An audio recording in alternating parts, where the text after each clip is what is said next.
Ladies and gentleman, ರಾಜ್ಯ ಸರ್ಕಾರದಲ್ಲಿ ಖಾಲಿ ಇರುವಂತಹ ಹುದ್ದೆಗಳ ಭರ್ತಿಗೆ ಆಗ್ರಹಿಸಿ ಉದ್ಯೋಗಾಕಾಂಕ್ಷಿಗಳು ಧಾರವಾಡದಲ್ಲಿ ಬೃಹತ್ ಪ್ರತಿಭಟನೆಯನ್ನು ನಡೆಸಿದ್ರು.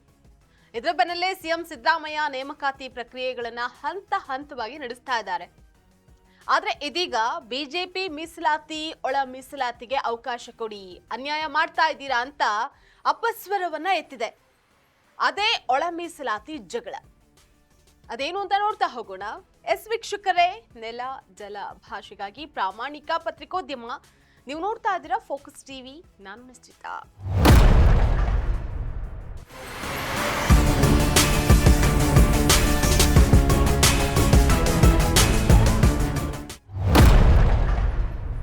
ರಾಜ್ಯದಲ್ಲಿ ಸದ್ಯ ಒಳ ಮೀಸಲಾತಿ ನೀಡುವಂತಹ ವಿಚಾರವಾಗಿ ಎಡಗೈ ಮತ್ತು ಬಲಗೈ ನಡುವೆ ಭಿನ್ನಾಭಿಪ್ರಾಯ ಏರ್ಪಟ್ಟಿದೆ.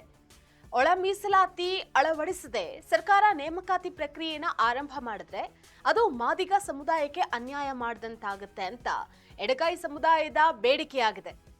ಅದಲ್ಲದೆ ಅಂದು ಪ್ರತಿಭಟನೆ ನಡೆಸಿ ಖಾಲಿ ಹುದ್ದೆ ಭರ್ತಿ ಮಾಡಿಸಬೇಕು ಅಂತ ಹೇಳಿದಂತಹ ಬಿಜೆಪಿ ಇದೀಗ ತಗಾದೆಯನ್ನ ತೆಗೆದಿದ್ದು ತೊಟ್ಟಿಲು ತೂಗಿ ಮಗುವನ್ನ ಚಿವುಟುವಂತಹ ಕೆಲಸ ಮಾಡಿದೆ. ಇದು ರಾಜ್ಯ ಸರ್ಕಾರಕ್ಕೆ ತಲೆನೋವಾಗಿ ಪರಿಣಮಿಸಿದೆ. ಪರಿಶಿಷ್ಟ ಜಾತಿಯ ಮೀಸಲಾತಿಯಲ್ಲಿ 15% 17% ಏರಿಕೆ ಮಾಡಿತು. ಪರಿಶಿಷ್ಟ ಪಂಗಡದ ಮೀಸಲಾತಿಯನ್ನು 3% 7% ಏರಿಕೆ ಮಾಡಲಾಗಿದೆ. ಅಲ್ಲಿಗೆ ಒಟ್ಟು ಮೀಸಲಾತಿ ಪ್ರಮಾಣ 50% 56% ಏರಿಕೆಯಾಗಿದ್ದು, ಇದಕ್ಕೆ ಅನುಗುಣವಾಗಿ ಒಳ ಮೀಸಲಾತಿ ಕಲ್ಪಿಸೋದಕ್ಕೆ ಮಸೂದೆಯನ್ನು ರೂಪಿಸಲಾಗಿದೆ.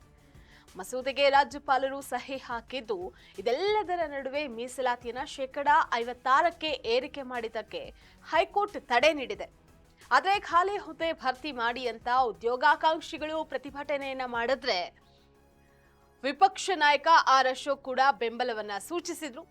ಇದರ ಹಿನ್ನೆಲೆಯಲ್ಲಿ ಸಚಿವ ಸಂಪುಟ ಸಭೆಯಲ್ಲಿ ಈ ಹಿಂದಿನ 50% ಮೀಸಲಾತಿಯನ್ನು ಅನ್ವಯಿಸಿ ನೇಮಕಾತಿ ಪ್ರಕ್ರಿಯೆ ನಡೆಸೋದಕ್ಕೆ ಸರ್ಕಾರ ಒಪ್ಪಿಗೆಯನ್ನ ನೀಡಿದೆ. ಆದರೆ ಇದಕ್ಕೆ ಇದೀಗ ಮತ್ತೆ ವಿರೋಧ ವ್ಯಕ್ತವಾಗಿದೆ.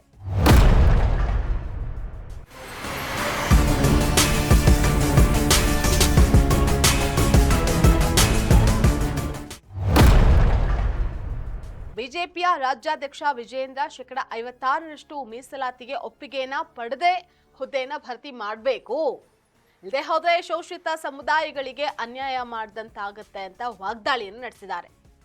ಒಳ ಮೀಸಲಾತಿಗೆ ಅನ್ವಯಿಸಿ ನ್ಯಾಯಾಲಯದ ಅಂತಿಮ ತೀರ್ಪಿನಂತೆ ನೇಮಕಾತಿ ಪ್ರಕ್ರಿಯೆ ನಡೆಸಬೇಕು ಅಂತ ಒತ್ತಾಯ ಕೇಳಿಬಂದಿದೆ. ರಾಜ್ಯ ಸರ್ಕಾರಕ್ಕೆ ಈಗ ಪೀಕಲಾಟ ಆರಂಭ ಆಗಿದೆ. ಇದಾಗಿತ್ತು ಇವತ್ತಿನ ಫೋಕಸ್ ಸ್ಪೆಷಲ್ ಸ್ಟೋರಿ. ನೆಲ ಜಲ ಭಾಷೆಗಾಗಿ ನೋಡ್ತಾ ಇರಿ ಫೋಕಸ್ ಟಿವಿ.